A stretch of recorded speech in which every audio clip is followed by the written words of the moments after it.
২৯ বছর পর এবার পালিত হলো ৩০তম কলকাতা আন্তর্জাতিক চলচ্চিত্র উৎসব। বলতে গেলে সবচেয়ে নিষ্প্রভ একটি উৎসব হলো এবার। নিয়মমাফিক এক সাংবাদিক সম্মেলনও হয়েছিল। উপস্থিত ছিলেন রাজ্য প্রশাসনের হোমরা চোমরারা, ছিলেন অনুপ্রাণিত চলচ্চিত্র শিল্পী পরিচালকরাও। এবারে চেয়ারপারসন গৌতম ঘোষ জানালেন ২৪৪৯টি ছবি এবার উৎসবে জমা পড়েছিল। ১৭৯টি নির্বাচিত হয়, মনোনীত হয় ৪১টি দেশের প্রায় ১৭৯টি ছবি। স্বল্পদৈর্ঘ্যের ছবি, তথ্যচিত্র, থাকছে বেশ কিছু সেমিনার বোদ্ধাদের জন্য। অন্যদিকে রবীন্দ্র সদন সংলগ্ন খোলা মাঠে আড্ডা আম আদমিদের জন্য। এছাড়াও প্রতিযোগিতার বাইরেও ছিল ১৩০টি ছবি। Focus country France. এরপর ধনধান্যে স্টেডিয়ামে ঘটা করে উদ্বোধন হলো। কিন্তু এবার ছিল না সেই গ্ল্যামার, অর্থাৎ যে গ্ল্যামারে ভর করে মুখ্যমন্ত্রী মমতা বন্দ্যোপাধ্যায় প্রথমে নেতাজি ইন্ডোরে, তারপর ধনধান্যতে কাকে না নিয়ে এসছেন বোম্বাই থেকে, অমিতাভ থেকে শাহরুখ, শাহরুখ থেকে সালমান পর্যন্ত। ওদিকে ওখানকার বিখ্যাত নায়িকারা তো ছিলেনই। এবারে মান বাঁচিয়েছেন একমাত্র শত্রুঘ্ন সিনহা, তিনি তো আবার দলেরই একজন। এবার সবচেয়ে বেশি সমালোচনা উঠেছে সিগনেচার ফিল্মটি নিয়ে। কিছু কুৎসিত টেরাকোটার এফেক্ট পেলাম উত্তম সুচিত্রায়, পেলাম ছানাপোনা সহ ডাইনোসর, পেলাম নায়ক ছবির সেই ট্রেনের দৃশ্য উত্তম শর্মিলার, পেলাম অপু দুর্গার ট্রেন দেখার দৃশ্য। আন্তর্জাতিক উৎসবে এই সিগনেচার ১ মিনিটের ছবিটিতে দুটি মাত্র আন্তর্জাতিক সিনেমার দৃশ্য দেখা গেল। গায়ক নচিকেতা, সুর নচিকেতা, কথা লিখেছেন মুখ্যমন্ত্রী। এখানে একটি গানের কলিতে আছে, যেন জলে মেশা তেল, ফিল্ম ফেস্টিভ্যাল। না, আরও অভিজ্ঞতা জানানোর আগে দেখাই চলুন সেই সিগনেচার ছবি। আনন্দবাজারও তো লিখেছে খারাপ সিগনেচার ফিল্ম। শুধু তাই নয়, আনন্দবাজার আরও লিখেছে গত ৩ দশকে এত খারাপ সিগনেচার টিউন ও ছবি দেখিনি। না হলে উৎসব চলাকালীন ও উৎসবের শেষ দিনে নচিকেতা বলছেন, আসছে আসছে আবার আসছে আমাদের ফিল্ম ফেস্টিভ্যাল। একবার শুনুন না সেই সিগনেচার টিউনটি। রূপলি পর্দায় দেখো ভানুমতির খেল, খুশির বছরা নিয়ে আসছে তুফান মেল। আসছে আসছে আবার আসছে আমাদের film festival, Kolkata film festival.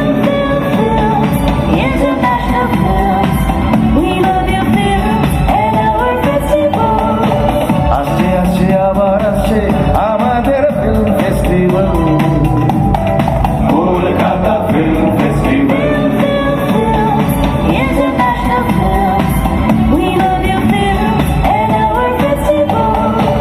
বাস্তব আর কল্পনারা এখানে এক গতিধারা, ঠিক যেন জলে মেশা তেল, Kolkata film festival, international Kolkata film festival.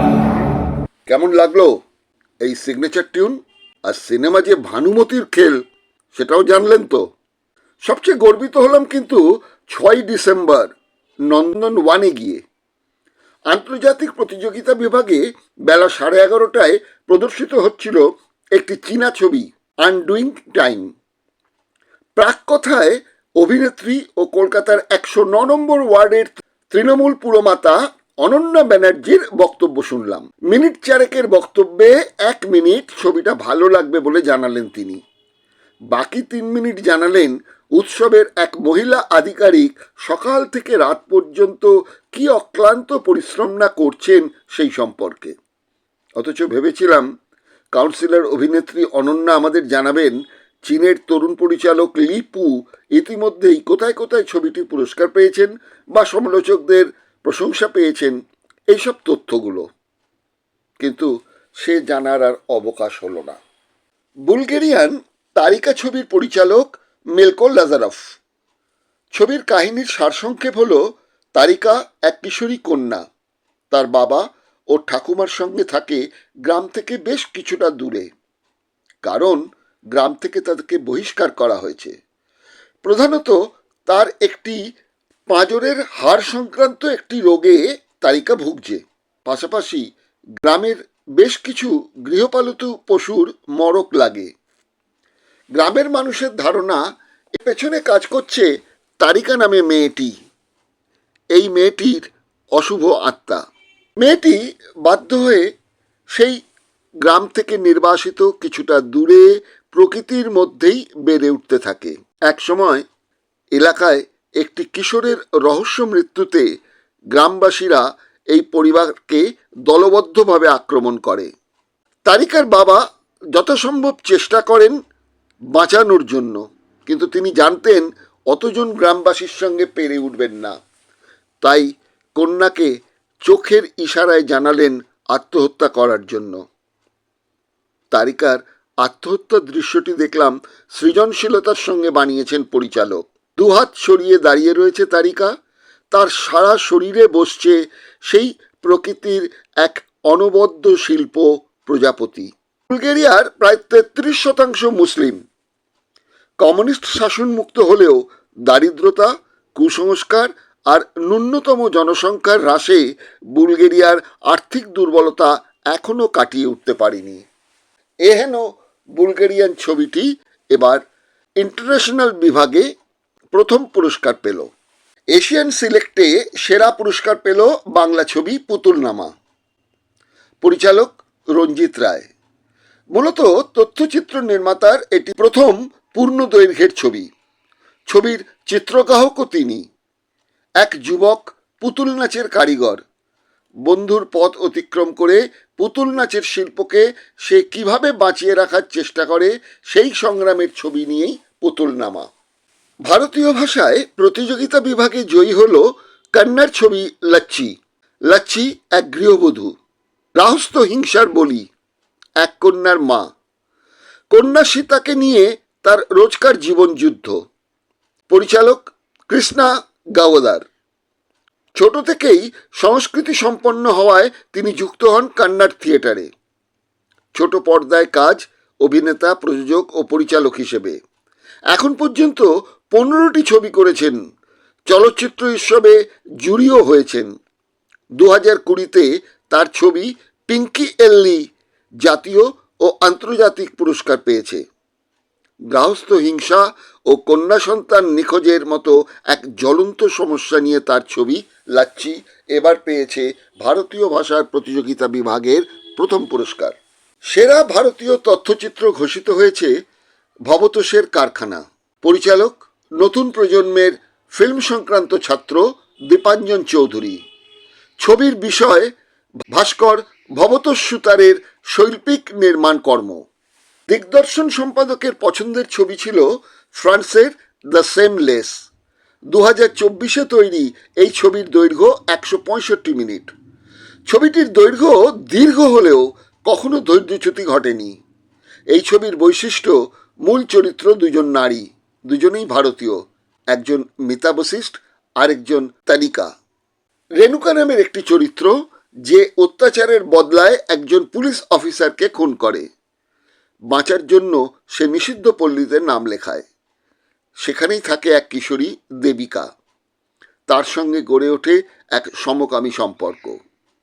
এখানে দেখেছি রাজনৈতিক দলের নেতা সততার কথা বলেন, আর রাত্রে নিষিদ্ধ পল্লীর বেড়ে ওঠা কুমারী মেয়েদের ভোগ করার নেশা নিয়ে পৌঁছে যান নিষিদ্ধ পল্লীতে, যাকে আজও প্রথামতো নাথনি তোরা বলে। দিগদর্শনের দর্শকদের বলবো ছবিটির সুযোগ পেলে একবার দেখতে। ছবিটি ফ্রান্সের পরিচালক কনস্টান্টিন রোজানভের। বুলগেরিয়ান পরিচালক, ফাইন আর্টস নিয়ে পড়াশুনো করেছেন লন্ডনে, ফিল্ম তৈরি শিখেছেন নিউ ইয়র্ক বিশ্ববিদ্যালয়ে। তথ্যচিত্র ও স্বল্প দৈর্ঘ্যের ছবি ছাড়াও তার ঝুলিতে আছে দুটি আরও পূর্ণ দৈর্ঘ্যের ছবি। কান উৎসবে দ্য সেমলেস ছবিটি কিন্তু প্রশংসিত হয়েছে, এমনকি সেরা অভিনেত্রীর পুরস্কারও মিলেছে এই ছবিটির। দিগদর্শন সম্পাদকের ভালো লেগেছে আরেকটি ছবি, অস্ট্রেলিয়ার মাই মেলবোর্ন। ছবিটির প্রযোজনা করেছেন পরিচালক ইমতিয়াজ আলী। ছবির 4টি গল্প।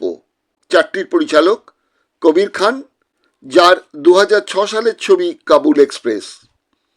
দ্বিতীয় ছবির পরিচালক রিমা দাস। তিনি চলচ্চিত্র শিক্ষায় শিক্ষিত হয়েছেন নিজেরই তাড়নায়। তৃতীয় ছবির পরিচালক ইমতিয়াজ আলী স্বয়ং। তিনি তো বেশ কয়েকটি বলিউড ছবিরও নির্মাতা। চতুর্থ পরিচালক আনির। তিনিও তথ্যচিত্রে হাত পাকিয়ে সুযোগ পেয়েছেন এই মাই মেলবোর্ন ছবির চতুর্থ পর্বে। 100 মিনিটের 4টি গল্প এখানে স্থান পেয়েছে। প্রত্যেক ছবিতে এসছে অস্ট্রেলিয়ার সেই ঐতিহ্যমণ্ডিত tram. And 4 films, all different stories, yet strung together by the general theme of inclusive living or simply living together. We got a chance to work with a very unique group, a crew, which I think is the most inclusive way of working I have ever participated in. I'm sure that all of you must have said all these things here. Sorry. It's lovely to be in Calcutta. We've already gone to Russell, Dhaba, Peter Cat.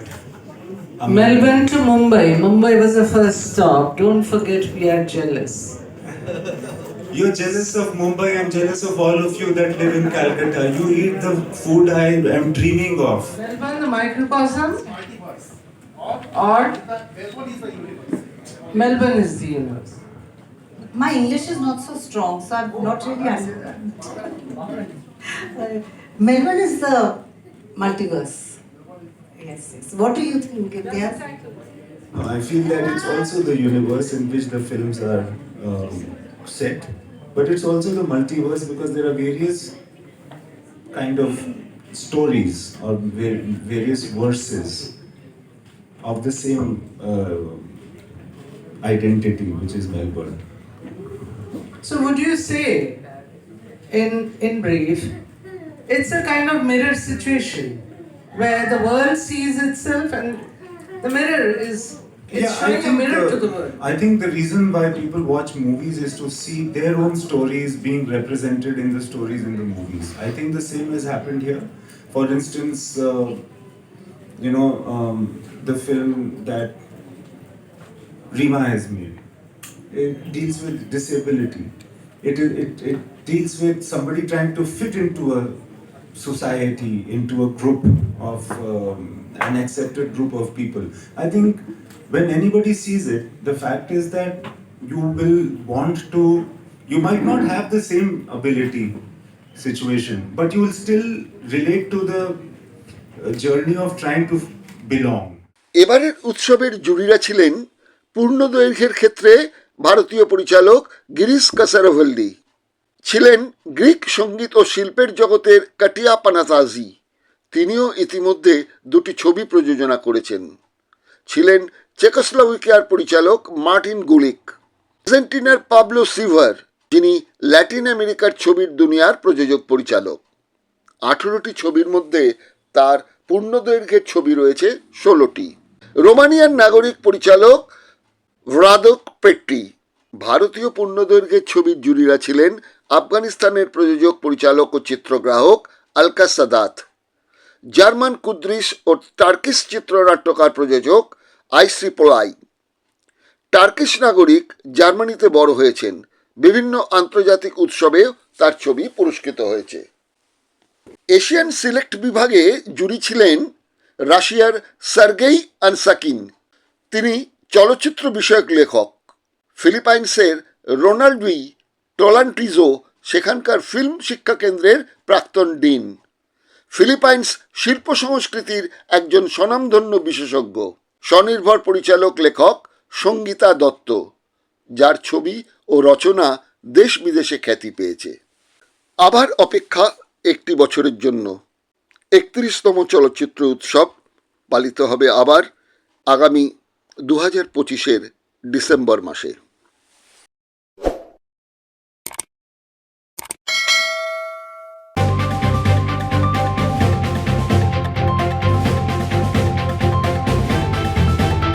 রংহীন সংবাদ আর অজানা তথ্যের জন্য দেখুন দিগদর্শন, 10-এর পাশে, দেশের সাথে।